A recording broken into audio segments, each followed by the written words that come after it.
Hey girls, I just wanted to make a quick video about samples that came up in our training tonight about whether or not you send samples and when it is or isn't appropriate to send them out. So when I first started Jamberry and my first party back in March, my very first post of the party was a picture with all the samples, and it allowed every party guest to request a sample to be sent out at the beginning of the party. I thought that was a great idea. People want to try things before they buy. So I would mail them out in the first 2 days, and that was it. And I didn't have a very good start to my business.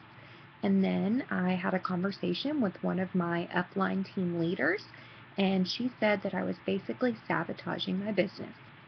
And what she really meant was if you join a party and you get a sample, you're going to wait for it to come in the mail a few days. So now you're nearing the end of the party when you get the sample in the mail.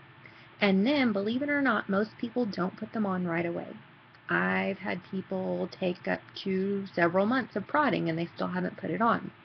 So the excitement is lost whenever they get a sample in the mail, it's almost like they think they've already got the product because you're sending them a sample. So you're losing excitement. So that's why I do not send samples at the beginning of the party. I don't even mention samples during my party, actually. On rare occasions, you'll have someone that asks if they have a sample because they feel like they have to try it before they buy it.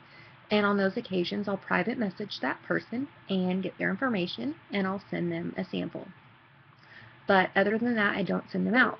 What I do is after they order, I will send a thank you card, and in that thank you card, I will put a sample for them to practice with before they get their order in the mail.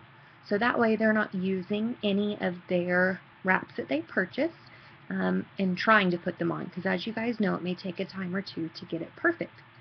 So that's my thoughts on samples. Heather had a question. She has a sample request form, and she likes to put that up there for people to choose their sample, and that's a way that she can keep track of who she's given samples to. Now, if you feel like you have to give samples out, if that's something that you feel like is going to work for you, you have to follow up. Do not wait on them to write you back and them tell you that they tried their sample. They're probably not going to. So it's your job to follow up with them. And I follow up with my people that request samples, or if I have to send them a sample 1 week later to see if they've tried it. And if they haven't, I said, okay, girl, I'll check back in a few days. The next week, I'll follow up. And I do that until they actually try their sample.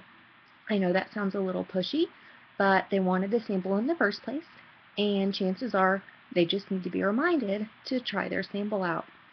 I've never had anyone that said, stop writing me, so I think it's fine. Anyways, those are just my thoughts. Let me know if you have any questions. Bye.